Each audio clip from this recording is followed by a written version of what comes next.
In the heart of Ethiopia, a new light rail car glides through the capital. In Nigeria, a massive deep-sea port rises from the Atlantic. And in the markets of Kampala, the language of business is changing.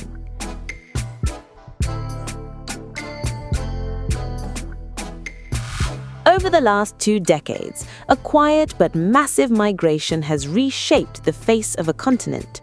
More than 1 million Chinese nationals have moved to Africa, creating a human bridge between the world's second-largest economy and the world's fastest-growing frontier. This isn't just about government deals or billion-dollar loans. It is the story of Zhongguancun, the Chinese villages emerging in the African bush. From the skyscrapers of Cairo to the copper mines of Zambia, the Chinese presence is now unavoidable. But why is this happening now? Is it a strategic partnership of shared prosperity? Or is it, as some critics claim, a 21st century scramble for resources that leaves African nations trapped in a web of debt? In this documentary, Africa Revealed takes you on a journey across borders and through boardroom deals. We're digging into the most up-to-date data and the most controversial debates to answer the question, is the Sino-African era a win-win for everyone, or is the continent paying too high a price for its modernization? This is China in Africa, the human explosion. Let's begin.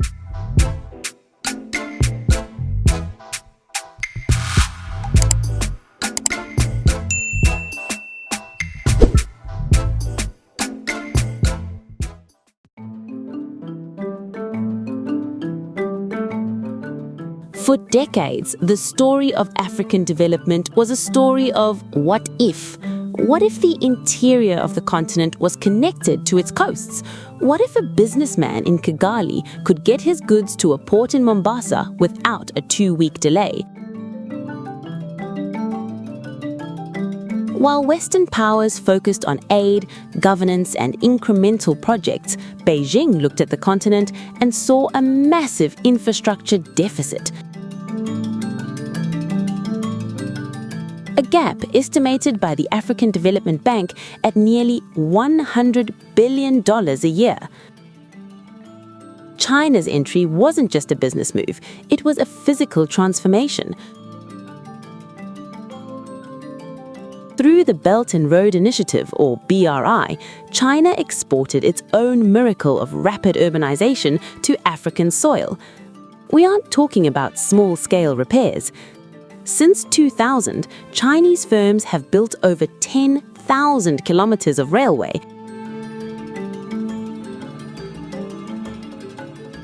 a 100,000 kilometers of roads,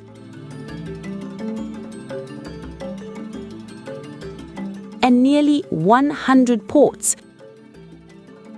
These aren't just lines on a map, they are the literal ribs of a new African economy. But to build at this scale and this speed, you need more than just money. You need an army of experts. This was the first major spark that ignited the population explosion. Thousands of engineers, project managers, and heavy machinery operators were the first to arrive, setting up shop in regions that had seen little to no external investment for half a century.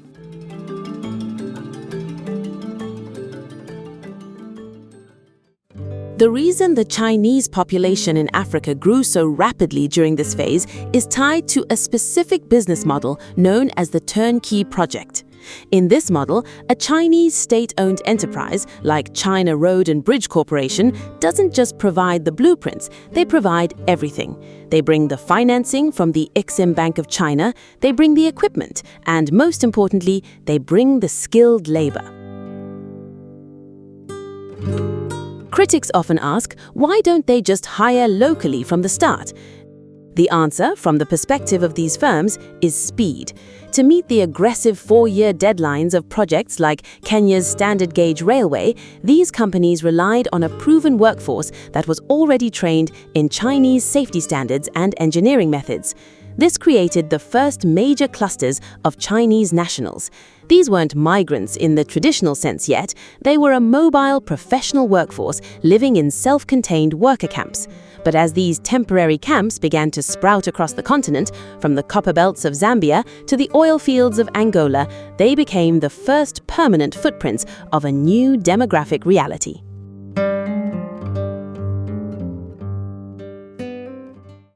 Let's look at the numbers, because the data reveals a shift that many miss.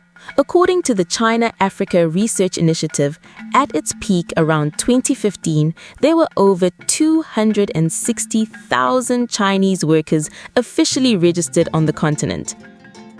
However, that only counts those on official contracts. When you include private contractors and those who stayed behind after their projects finished, the number soars into the millions.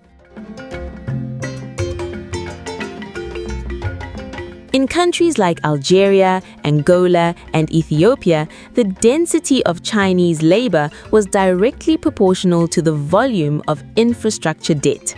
But a fascinating trend has emerged in the last 24 months. As these projects mature, we are seeing a localization of the workforce. In many Chinese-funded projects today, the ratio of African workers to Chinese staff is roughly 9:1. Yet, even as the laborers return to China, the managers and technicians are staying.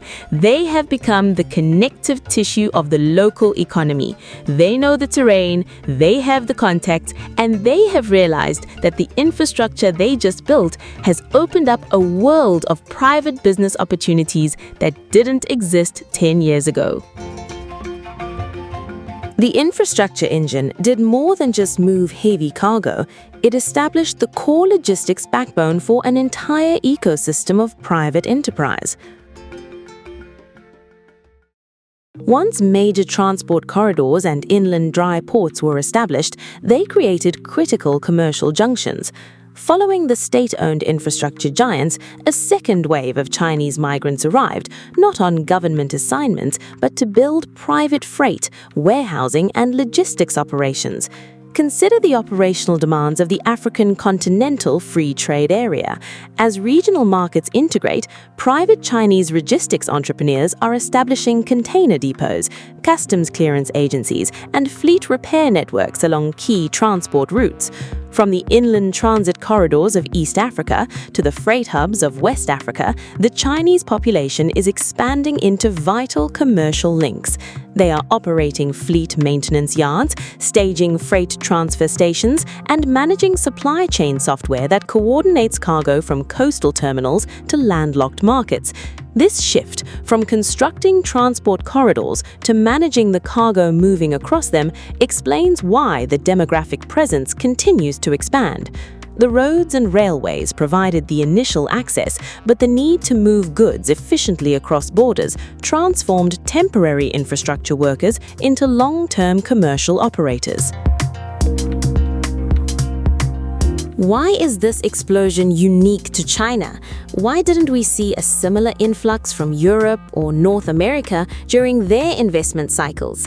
It comes down to a willingness to engage in what the West calls high-risk environments.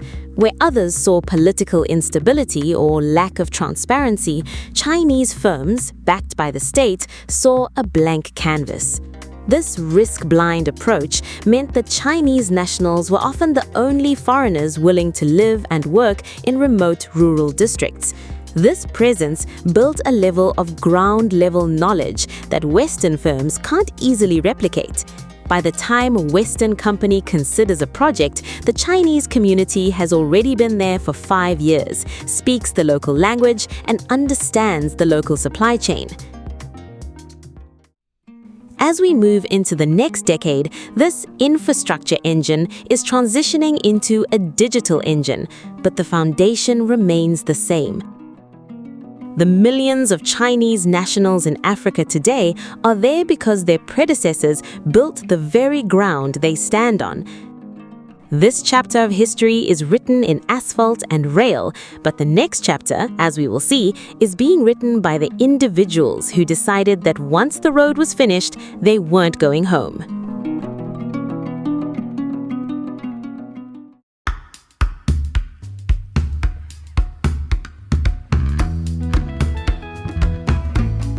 If Chapter 1 was about the power of the state, Chapter 2 is about the grit of the individual. To truly understand why the Chinese population in Africa is exploding, we must look beyond the official infrastructure megaprojects. Parallel to the state-backed contracts, an entirely unscripted migration took shape, the arrival of independent, self-funded merchants.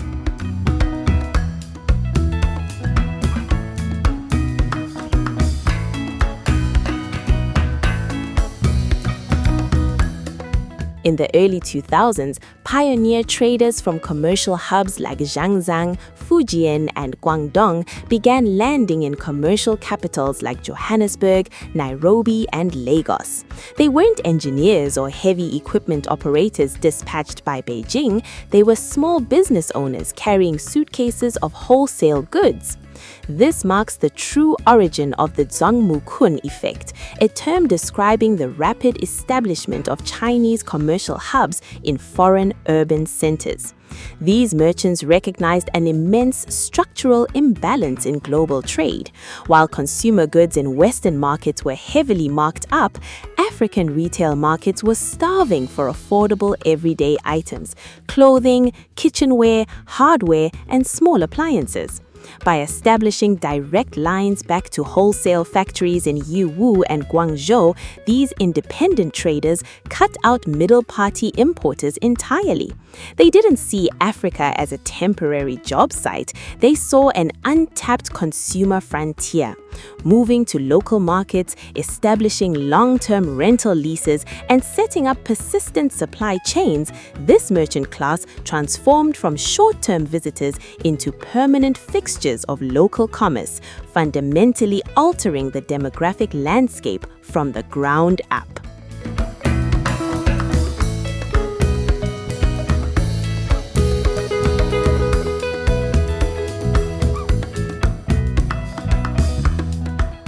To understand this migration, we must look at the push factors back home. While the world sees China as a global economic titan, for the average small-scale entrepreneur, the domestic market has become a red ocean of brutal competition. In recent years, a term has taken over the Chinese internet, Neijuan, or Involution. It describes a feeling of being stuck in a rat race where everyone is working harder and harder for diminishing returns. In China's industrial heartlands, starting a small textile factory or an electronics shop requires massive capital, complex licensing, and a battle against established giants who can underprice you in a heartbeat. In contrast, Africa represents the Chinese dream of the 1980s, a frontier where a low barrier to entry meets a massive, underserved population.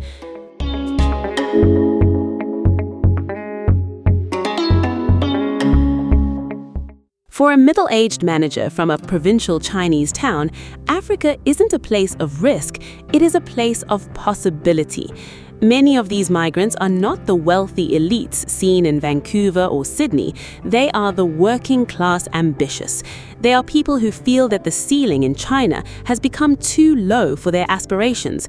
They are fleeing the high cost of living, the intense educational pressure on their children, and the feeling of being a small fish in an overcrowded pond.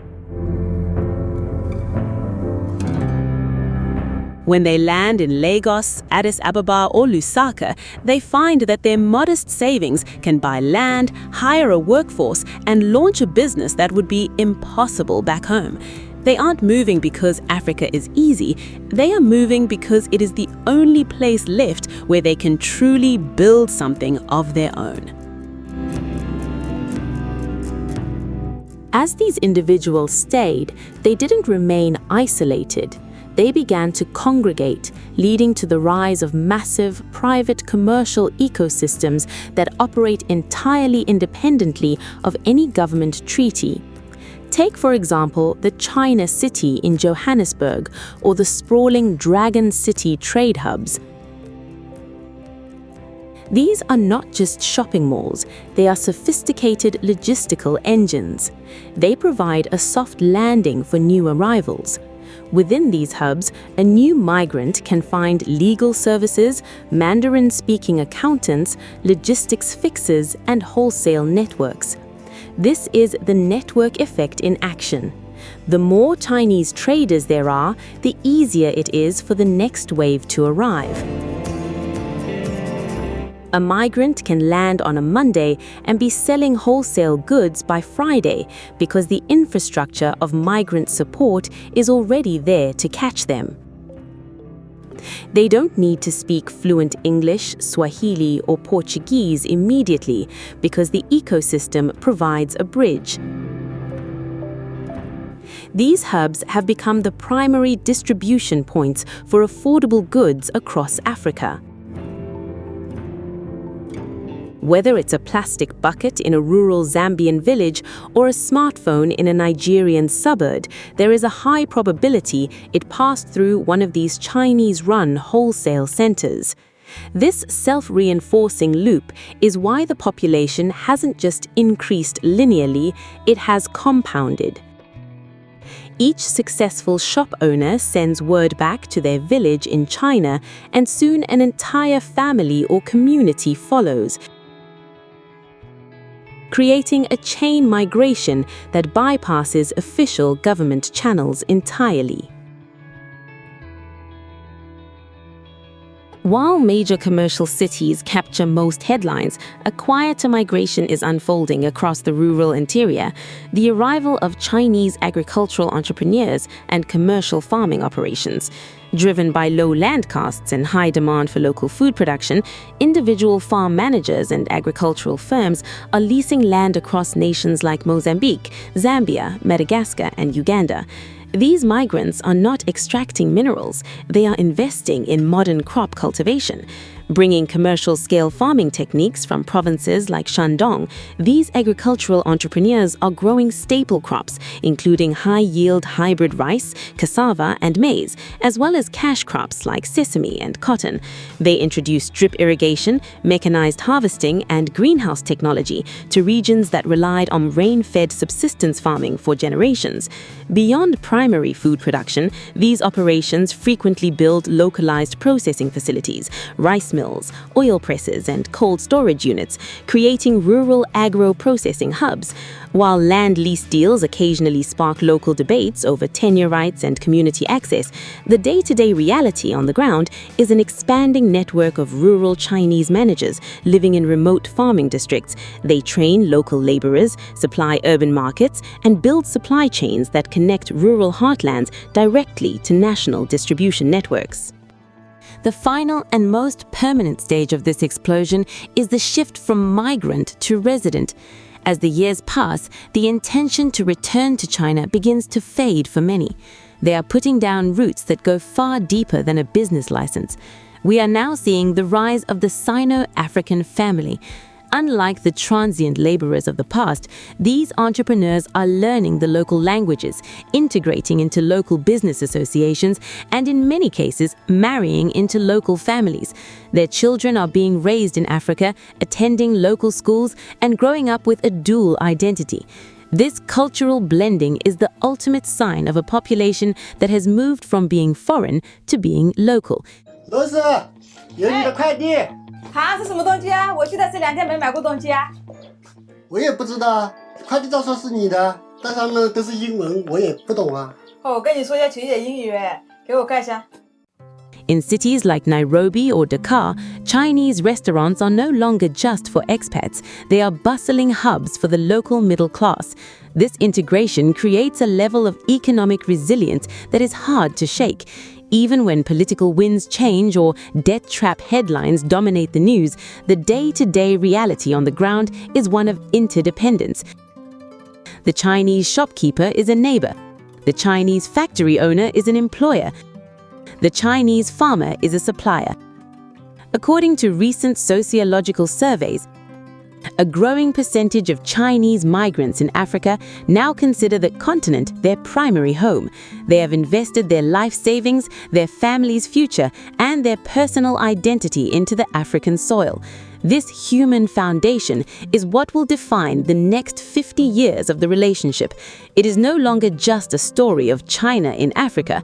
It is a story of a new hybrid society that is being built one shop, one farm, and one family at a time. This is the true meaning of the explosion.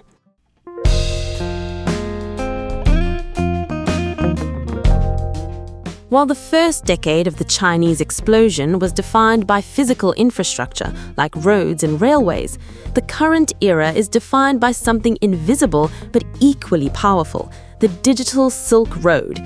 To understand why so many young Chinese tech professionals are moving to Africa, you have to look at the telecommunications backbone of the continent. Today, it is estimated that Chinese companies, primarily Huawei and ZTE, have built over 70% of Africa's 4G networks and are currently leading the rollout of 5G. This isn't just a corporate victory, it is a human one. With this hardware comes a massive influx of Chinese tech talent. These aren't construction workers, they are software engineers, data scientists, and cybersecurity experts. They are moving to cities like Lagos, Nairobi, and Cairo to manage the servers and networks that power Africa's digital revolution. But their influence goes beyond the towers. They are bringing a specific ecosystem mentality from Shenzhen and Hangzhou. In the past 5 years, we've seen a surge in Chinese venture capital flowing into African fintech, e-commerce, and logistics startups. This has created a new class of Chinese tech migrants who aren't just selling hardware, they are building the platforms that Africans use every day to send money, buy groceries, and hail rides. This digital integration is the new economic lifeline, creating a level of technological interdependence that makes the Chinese presence not just visible on the streets, but essential in the pockets of every African with a smartphone.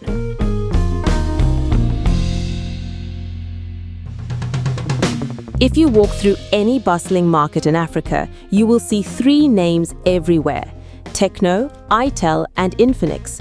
These brands are owned by Transient Holdings, a company based in Shenzhen that doesn't even sell phones in China, yet controls nearly 50% of the African smartphone market. The explosion of the Chinese population includes the thousands of sales reps, marketers, and repair technicians that Transsion and its competitors have deployed across the continent. The secret to their success and the reason for their large physical presence is localization. Transsion realized early on that to win in Africa, they couldn't just ship products from China, they had to be on the ground. They developed phones with multiple SIM card slots to navigate high roaming costs and cameras optimized for darker skin tones, features Western brands ignored for years. This required a massive human footprint. Thousands of Chinese staff moved to Africa to set up assembly plants in Ethiopia and Nigeria, creating a direct link between Chinese manufacturing and African consumers. This isn't just trade, it's a physical integration into the daily lives of the population. By providing the tools for digital connectivity, these companies and their employees have made themselves the gatekeepers of the African digital experience, ensuring that as Africa goes online, it does so through a Chinese lens.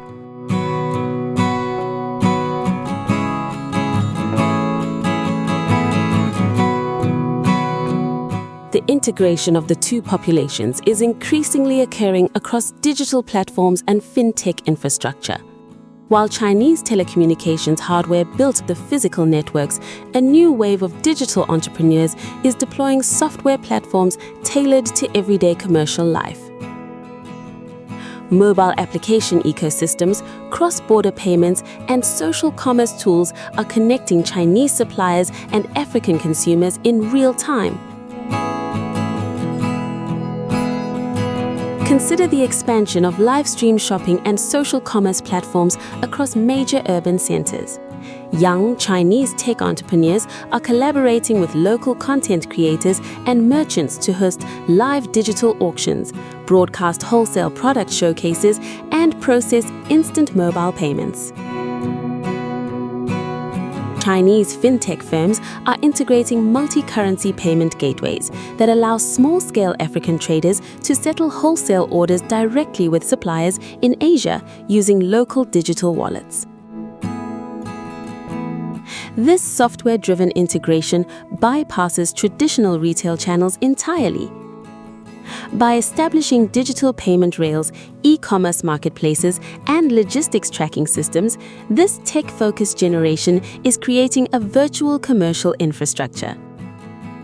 They are ensuring that as trade, finance, and consumer commerce move online, the digital connections between the two regions remain direct, efficient, and deeply integrated. Education has become a cornerstone of the Chinese strategy to maintain its influence. There are now more African students studying in China than in the United States or the United Kingdom. But the migration is also happening in reverse.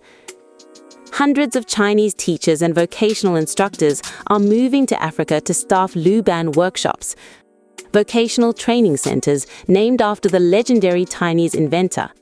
These centers focus on teaching high-tech skills like robotics, renewable energy, and railway engineering. This is a strategic, long-term human investment. By training the next generation of African engineers on Chinese equipment and according to Chinese standards, Beijing is ensuring that the economic lifeline remains intact for decades. When a Kenyan engineer is trained on a Chinese-made high-speed rail system, they become a lifelong customer for Chinese parts and software. This educational migration is perhaps the most subtle part of the population explosion. It's not just about how many Chinese people are in Africa today, but how many Africans are being intellectually integrated into the Chinese system. This creates a shared language of technology and progress that bypasses traditional Western influence.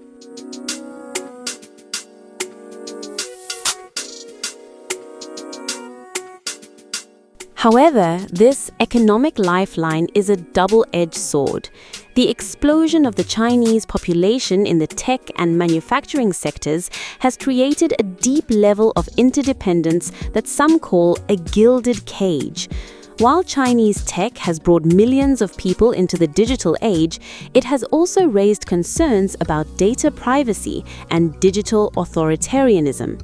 As Chinese companies build the facial recognition systems and safe city networks for African governments, the presence of Chinese technicians to maintain these systems becomes a permanent requirement. Furthermore, the manufacturing shift has made many African economies vulnerable to the health of the Chinese economy. If a factory owner in Shenzhen faces a credit crunch, a factory in Addis Ababa might close the next day, leaving thousands of locals unemployed. The human explosion means that the two regions are now economically coupled.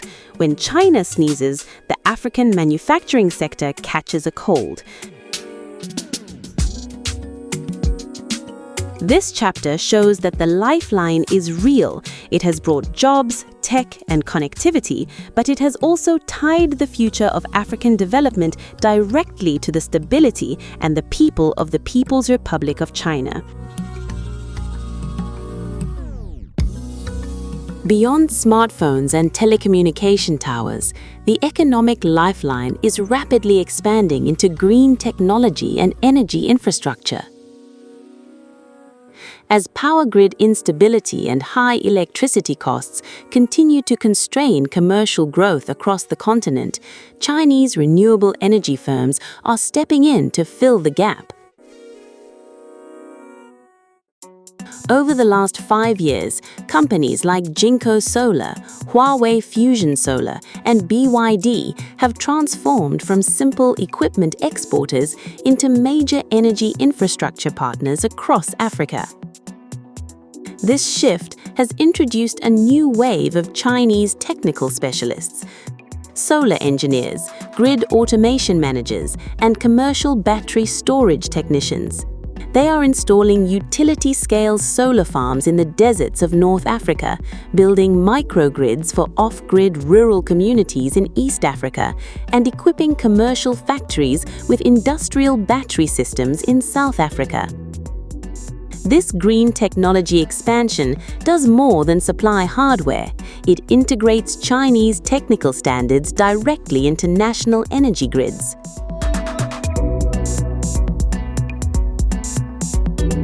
By training local utility engineers on Chinese software management platforms and smart meter systems, these firms are laying the groundwork for how future African power grids will operate.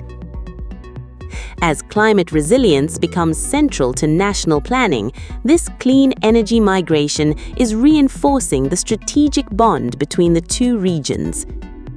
The digital engine of Chapter 3 is now supported by a solar engine, ensuring that as African industries and digital networks expand, the power keeping them running is anchored by Chinese green technology and on-the-ground technical expertise.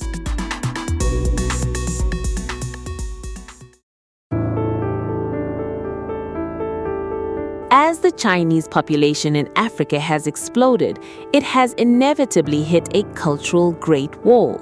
In the early years, the migration was largely invisible. Workers stayed in gated camps and had little interaction with local communities. But as the Zhongguancun effect took hold and private entrepreneurs moved into the heart of African cities, the friction became personal. Language remains the most significant barrier. While more Africans are learning Mandarin, the majority of Chinese migrants speak little English, French, or local dialects. This creates a communication gap that leads to frequent misunderstandings in the workplace and the marketplace. Beyond language, there is a clash of workplace philosophies. The Chinese 996 culture, a relentless drive for efficiency and overtime, often runs headfirst into African social values that prioritize family, community, and religious observance. In many Chinese-run factories, this has sparked labor disputes and strikes. Local workers often feel like cogs in a machine, complaining of rigid management styles and a lack of upward mobility into senior roles, which are still predominantly held by Chinese nationals. This glass ceiling for local talent is a major source of resentment. When a community sees 1,000 new Chinese neighbors but 0 new local managers, the narrative of partnership begins to fray. This social distance creates an us versus them dynamic that is frequently exploited by local politicians, turning the Chinese presence into a convenient scapegoat for broader economic frustrations. While the infrastructure engine built the roads, it also opened a path into some of Africa's most fragile ecosystems. The environmental cost of this population explosion is one of the most controversial aspects of the relationship. In West Africa, the term Galamsey, illegal small-scale mining, has become synonymous with Chinese involvement. Thousands of Chinese migrants, often operating without official permits, have brought industrial-scale excavators into artisanal mining zones. Thousands of Chinese migrants, often operating without official permits, have brought industrial-scale excavators into artisanal mining zones. The result has been catastrophic for local water sources. Rivers that once provided drinking water and fish for entire villages have been turned into toxic, silt-laden streams by illegal gold processing. It isn't just mining. The demand for timber back in China has driven an explosion in the logging of rare rosewood in countries like Zambia and Nigeria. Despite local bans, the human network of Chinese traders often finds ways to move these resources through porous borders. This extractive side of the migration creates a paradox. While one group of Chinese nationals is building a modern railway in the city, another group is inadvertently destroying the natural heritage of the countryside. This has led to a crackdown in several nations, with high-profile arrests of Chinese nationals that dominate the local news. For the average African citizen, these environmental scars are a physical reminder that the partnership often comes with a heavy hidden price tag that future generations will have to pay.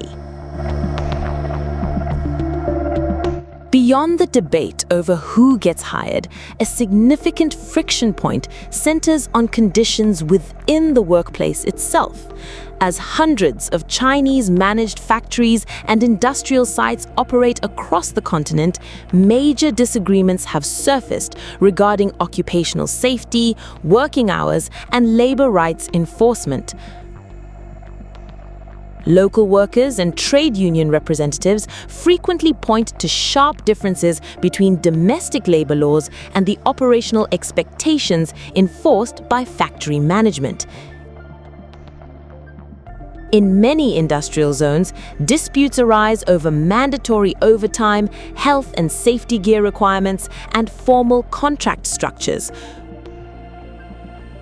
While state-owned enterprises generally adhere to strict international compliance standards to avoid political fallout, smaller private factory operators often apply rigid, high-intensity management styles imported directly from China's competitive manufacturing sector. This drive for maximum output can lead to friction over break periods, sick leave, and injury compensation. African labor inspectors and legal advocacy groups have stepped up compliance audits, issuing fines and enforcing local labor codes on foreign-owned facilities. These regulatory interventions highlight a growing demand across the continent. Economic investment is welcomed, but it must strictly align with domestic employment standards, worker safety protections, and human rights guidelines.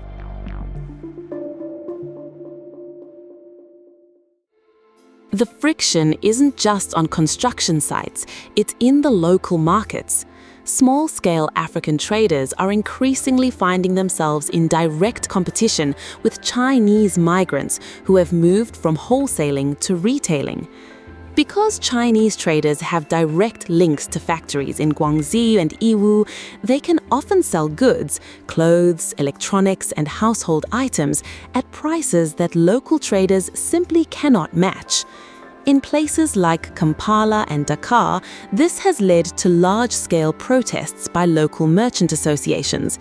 They argue that Chinese migrants are using their insider access to supply chains to drive local businesses into the ground. These aren't just business disputes, they are threats to the very livelihood of the African middle class. Governments are caught in a difficult position. They want the cheap goods and investment that China brings, but they cannot ignore the cries of their own business owners. This has resulted in new regulations in some countries that prohibit foreigners from operating in small-scale retail sectors, reserving those jobs for citizens. However, the human explosion is remarkably adaptable. Many Chinese traders simply hire local fronts to run their shops, allowing the flow of cheap goods and the presence of the migrant owners to continue, often beneath the radar of official enforcement. Finally, as the Chinese population grows, it has become a target. The explosion has made Chinese nationals highly visible marks for kidnapping and robbery in unstable regions. This has created a new and sensitive friction point, the rise of Chinese private security companies on African soil. To protect their citizens and their investments, Beijing has allowed private security firms to operate alongside their enterprises. For many African nations, the sight of armed or tactical Chinese security teams patrolling mines or construction sites is a bridge too far. It evokes memories of colonial-era concessions where foreign powers operated outside local law. This creates a sovereignty dilemma. If an African government cannot protect the foreign workers it invited, does the foreign power have the right to protect its own? This security creep is a direct consequence of the population explosion. The more Chinese people there are in high-risk areas, the more pressure there is for a security presence. This dynamic is slowly changing the non-interference policy that China has long championed. As we will see in Chapter 5, these social and security frictions are the backdrop against which the massive debt dilemma is played out, turning individual stories of friction into national stories of geopolitical survival.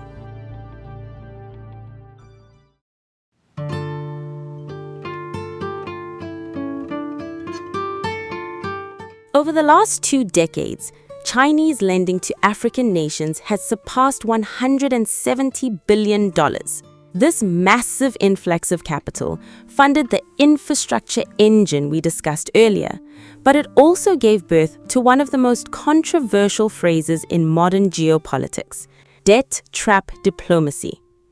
The narrative, often pushed by Western critics, suggests that Beijing intentionally over-leverages African nations with loans they cannot repay, specifically so China can seize strategic assets like ports or railways when the country defaults. However, a deeper look at the data provides a more nuanced picture.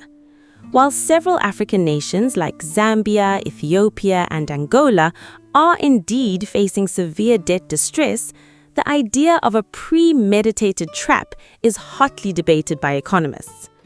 Researchers from the China-Africa Research Initiative have pointed out that to date, there has never been a documented case of a Chinese state-owned bank seizing a major sovereign asset in Africa due to a loan default. Instead, what we see is a complex web of resource-backed loans, where future oil or mineral exports are used as collateral. This has tied the presence of the Chinese population directly to the national balance sheets of African countries. When a project fails to generate the expected revenue, it isn't just a business failure, it becomes a national crisis. This financial interdependence is the invisible chain that ensures the Chinese presence remains permanent, as both sides are now too invested to let the relationship fail.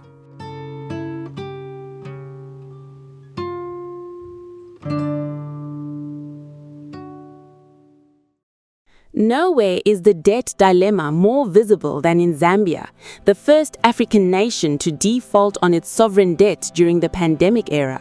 For years, Zambia was a primary destination for Chinese migration, fueled by massive loans for airports, hospitals, and highways. As the debt ballooned to over $6 billion owed to Chinese lenders alone, the human explosion hit a wall of public resentment. Local Zambians began to ask, if we are billions in debt, why are we still seeing more Chinese contractors and fewer Zambian jobs? This created a political firestorm. In the most recent Zambian elections, the China issue was a central campaign point. The tension on the ground was palpable. The Chinese community, once seen as partners in development, began to be viewed through the lens of creditors. This shift in perception is a critical part of the population story. When a country is in debt, every Chinese-owned business, from a massive mine to a small grocery store, is seen as a symbol of that financial burden. Yet, even in default, the Chinese population in Zambia hasn't vanished. Instead, we are seeing a grueling process of debt restructuring. This proves that the migration is not just a fair weather phenomenon. The Chinese residents in Zambia are staying to protect their investments, navigating a new reality where they are no longer just builders, but are now negotiators in a high-stakes game of economic survival.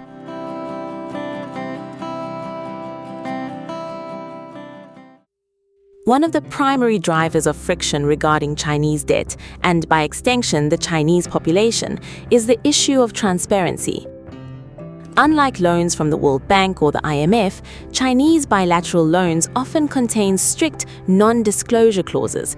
This secrecy creates a vacuum of information that is often filled with fear and rumors. In many African nations, the public doesn't know the exact terms of the loans used to build their new infrastructure, leading to the suspicion that their national sovereignty has been signed away behind closed doors. This lack of transparency has a direct impact on the safety and social standing of Chinese migrants. When a government cannot explain its debt, the visible Chinese population becomes the face of the invisible contract. For the thousands of Chinese entrepreneurs running legitimate businesses, this is a dangerous position. They are often blamed for the opaque deals made by their government in Beijing, deals they had no part in. In response, we are seeing a push for green and transparent lending from the latest FOCAC summits.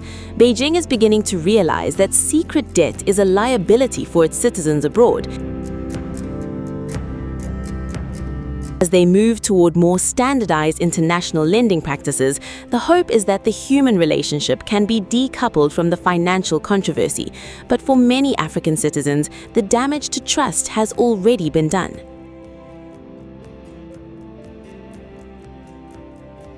It is impossible to discuss the debt dilemma without addressing the Western response. In recent years, initiatives like the Build Back Better World or the Global Gateway have been launched as alternatives to Chinese investment. These programs promise high-standard infrastructure without the debt traps. However, for many African leaders, these alternatives often feel like too little, too late. While the West offers lectures on governance and slow-moving aid packages, China offers a no-strings-attached, at least politically, check and a workforce ready to break ground tomorrow. This speed of delivery is why the Chinese population continues to explode despite the debt concerns. If an African president needs a bridge built before the next election, they call Beijing, not Brussels. This pragmatism has created a locked-in effect. Even as Western critics warn of debt, African governments continue to sign new, albeit smaller, deals. This ensures a steady stream of Chinese technical staff and managers entering the continent. The dilemma is that Africa needs the infrastructure to grow, and currently, China is the only partner providing it at scale. As long as this remains true, the demographic shift will continue. The debt isn't just a financial figure, it is the price of admission for a seat at the table of 21st century development, and for now, Africa is still willing to pay it. As we look at the most recent data from 2024 and 2025, a major shift is occurring in the debt dilemma. Beijing is moving away from massive sovereign loans to African governments and toward direct investment and equity in local projects. Instead of lending money to a government to build a factory, Chinese private firms are simply building and owning the factory themselves. This is a strategic pivot designed to reduce the risk of default and silence the debt trap narrative. For the population explosion, this means the nature of the migrant is changing once again.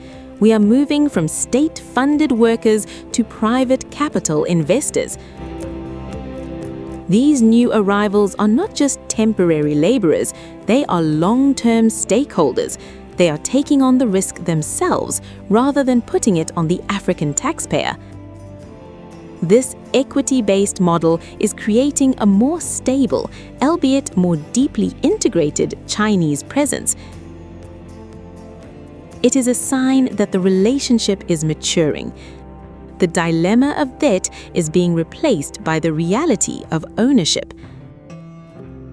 As we move into Chapter 6, we will see the human result of this deep integration, the emergence of a shared Sino-African culture, and the question of whether these two distinct worlds can ever truly become one.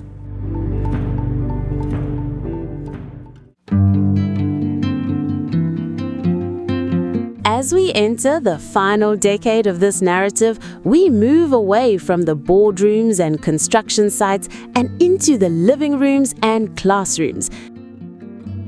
The explosion of the Chinese population in Africa has reached a phase that no government policy could have fully predicted: deep social integration. For years, the Chinese presence was characterized by enclave living, isolated camps where workers remained sequestered from local society. Today, that wall is crumbling. In cities like Dakar, Nairobi, and Johannesburg, a new generation of Chinese migrants is making a conscious effort to integrate. We are seeing a surge in Mandarin language centers across the continent. But more importantly, we are seeing Chinese residents learning local languages like Swahili, Wolof, and Zulu. This isn't just for business, it's for life. This linguistic bridge is facilitating a level of cultural exchange that was once impossible. From Chinese-run community outreach programs to joint sports leagues, the human side of the relationship is finally catching up to the economic side. This shift is vital because it moves the presence from being foreign to being neighborly. When a Chinese shopkeeper participates in a local community security meeting or sponsors a neighborhood football team, the dynamic changes. They are no longer just representatives of a distant superpower, they are stakeholders in the local community's future. This social weaving is the ultimate sign that the explosion is not a temporary spike, but a permanent demographic shift.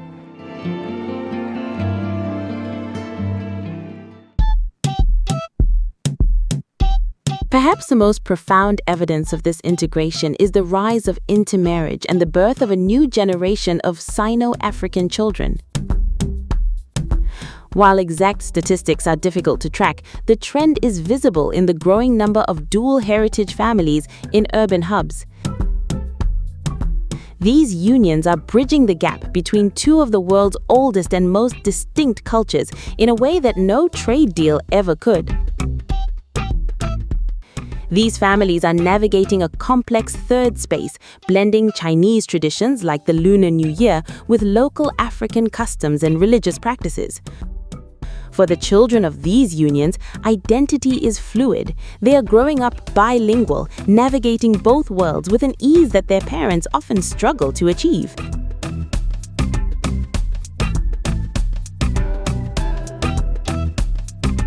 This new generation represents a shared future in the most literal sense. They are the natural ambassadors of a relationship that is becoming increasingly personalized. However, this integration isn't without its challenges. These families often face social stigma from both sides, viewed as too foreign by some and not traditional enough by others. Yet their very existence challenges the us versus them narrative that often dominates the geopolitical conversation. They are living proof that the Chinese explosion isn't just about moving resources, it's about moving hearts and building lives.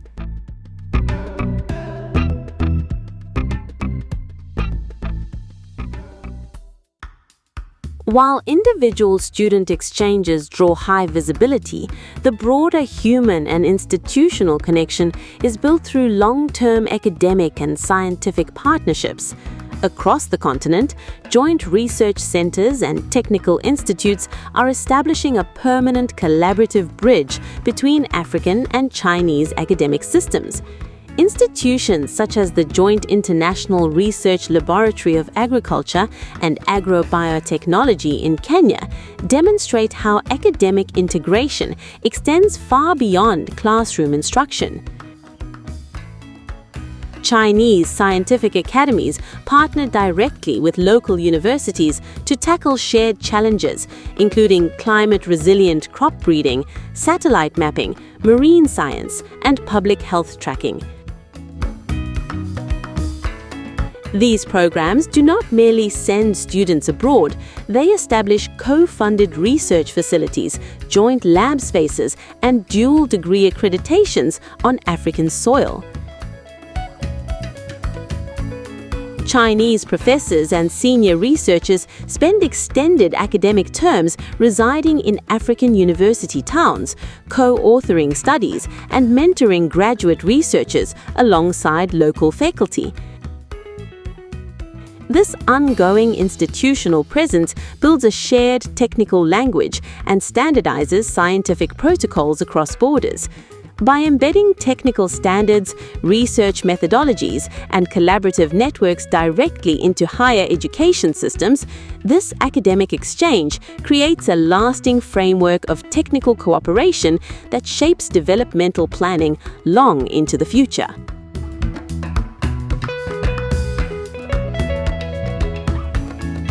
The integration of the two populations is increasingly occurring across digital platforms and fintech infrastructure.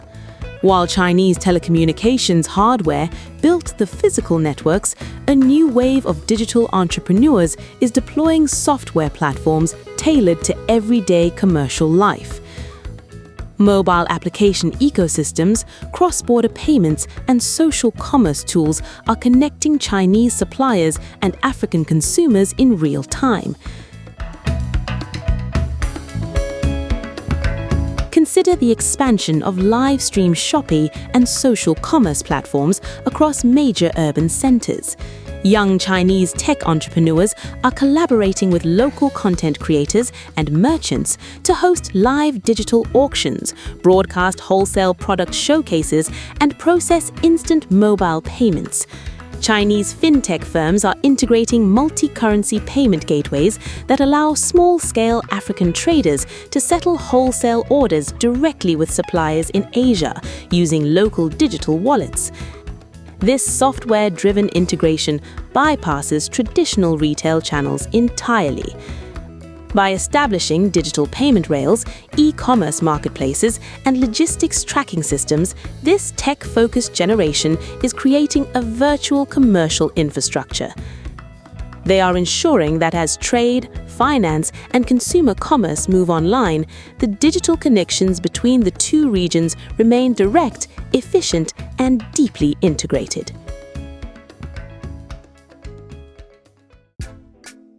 As we look toward the future, the question remains, is this a partnership of equals? The human integration phase has brought the two populations closer than ever, but the power imbalance, economic and technological, remains a persistent shadow. For the relationship to be truly sustainable, it must move beyond extraction and debt and into co-creation. The millions of Chinese nationals now living in Africa are no longer guests. They are part of the continent's demographic fabric. Their success is now tied to Africa's stability, and Africa's growth is increasingly tied to their expertise and capital.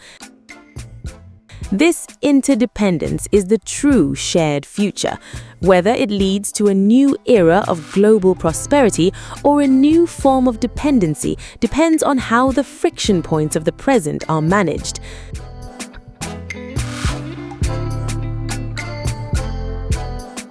As we transition to the outro, we reflect on the fact that the story of China in Africa is no longer just about two nations. It's about millions of individuals who have decided that their futures are better built together than apart. The explosion is over. The integration has begun. The story of the Chinese population in Africa is no longer a story of if or when. It is a story of here and now. What began as a strategic movement of state-owned laborers has transformed into a massive permanent demographic shift driven by 1 million individual dreams. We have seen the roads that built the foundation, the tech that created the lifeline, and the deep-seated friction that challenges the very idea of partnership. But as the sun sets over the skyscrapers of Addis Ababa and the markets of Lagos, one thing is clear: the fates of China and Africa are now inextricably linked. This is a journey without a map, a shared experiment in 21st century globalization. Whether this human explosion leads to a continent transformed or a new set of challenges depends on the bridges built between people, not just governments. Now, I want you to tell me in the comments, what do you see in your city? Is this a partnership of equals?